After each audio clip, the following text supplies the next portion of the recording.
नमस्कार, मैं हूं तनु और आप देख रहे हैं नेशन कीपर। योगेंद्र यादव जी इस भारत जोड़ो यात्रा का हिस्सा बन चुके हैं और वो लगातार पैदल यात्रा करें, इनसे जानने की कोशिश करते हैं। सर, क्या कहना चाहेंगे आप इस यात्रा के बारे में? ये भारत जोड़ो यात्रा जो है ये आ, देश को जोड़ने की कोशिश है उस वक्त जबकि देश को तोड़ने की कोशिश की जा रही है उन लोगों के द्वारा जो कि सत्ता में बैठे हैं, जो अंग्रेजों की तरह डिवाइड एंड रूल की पॉलिटिक्स खेल रहे हैं। इसलिए हम जैसे लोग जो कांग्रेस पार्टी के साथ नहीं हैं, उन्होंने भी फैसला किया है कि हम इस यात्रा का समर्थन करेंगे और देश को टूटने से बचाने के ऐसे किसी भी प्रयास का हम समर्थन करेंगे।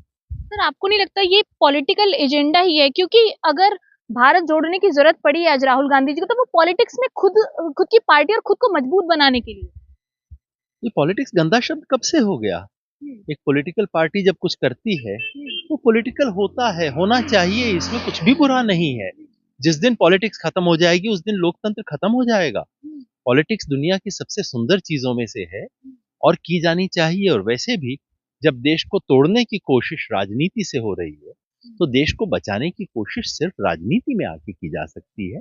ये सिर्फ कोई चुनावी राजनीति नहीं है, सिर्फ कोई एक व्यक्ति की राजनीति नहीं है, सिर्फ एक पार्टी की राजनीति नहीं है, नहीं तो मेरे जैसे लोग क्यों आते इसमें। ये एक व्यापक राजनीति है। राज की नीति को बदलना राजनीति होता है और जब राज की नीति है तोड़ने की तो उसे जोड़ना एक सुंदर राजनीति है। इसमें क्या बुरी बात है? सर, आपने एक वीडियो भी देखा होगा शायद, उसमें एक व्यक्ति जब यात्रा में आया, वो ऑफिस से ये बोलकर आए थे कि हमें एक इम्पोर्टेंट काम है। जब वो वापस गए तो उनकी नौकरी चली गई सिर्फ भारत जोड़ो यात्रा में आने से। तो आप इस चीज को कैसे देखते हैं? ये मध्य प्रदेश का किस्सा है। सरकारी एक टीचर थे।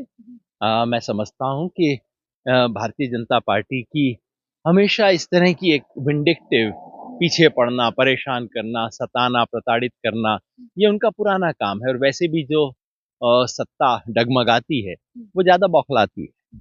सर, आपने देखा होगा कि जैसे ही राजस्थान में एंटर करी भारत जोड़ो, उससे पहले एक पोस्टर वायरल हो रहे थे, मतलब अशोक गहलोत से ज्यादा फोटो सचिन पायलट की नजर आ रही। तो ये सियासत के लिए ये पोस्टर्स लगाए जा रहे हैं? क्या सचिन पायलट अगला चेहरा होने वाले हैं? आप सचिन पायलट से पूछो ना, आपको इंटरव्यू नहीं देते वो? पूछिए ना आप उनसे।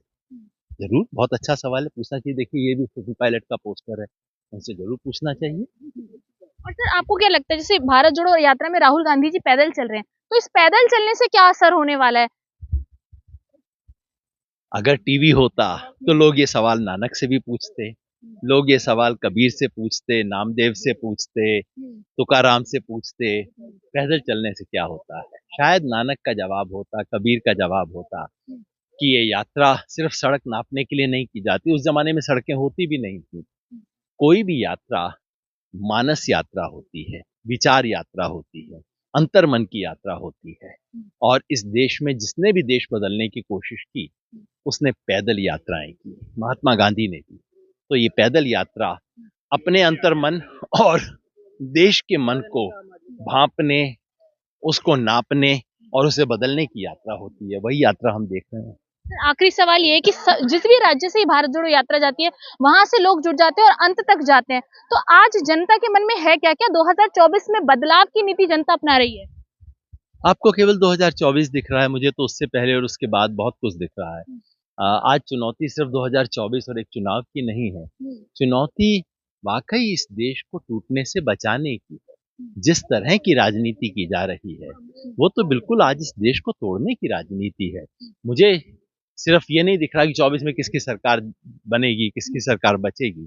मुझे तो ये दिख रहा भारत बचेगा या नहीं। जिस तरह से ये बिल्कुल खुल्लम खुल्ला आग लगा रहे हैं देश में, हर चीज को हिंदू मुसलमान, हर चीज में दंगा, हर चीज में नफरत, हर चीज में हिंसा, कैसे देश बचेगा? आज सभ्यता को बचाने की चुनौती है, संविधान को बचाने की चुनौती है। वो बचे, ये मेरी चिंता है। 24 बचेगा वो भी चीजें हो जाएंगी। ये जो झूठ का साम्राज्य है उसमें छेद होता है नहीं, मेरी सबसे बड़ी चिंता ये है। अगर झूठ के इस साम्राज्य में छेद हो गया तो वोट भी बदल जाएगा, चुनाव भी बदल जाएंगे, सत्ता भी बदल जाएगी। चुनौती फिर भी रहेगी, बड़ा काम है, आगे करना होगा। योगेंद्र यादव जी ने इंटरव्यू के दौरान दो बड़े खुलासे किए हैं, जिसमें पहला खुलासा ये किया है कि 2024 में बदलाव हो जाएगा और राहुल गांधी अगले पीएम के लिए बहुत बड़ा विकल्प है।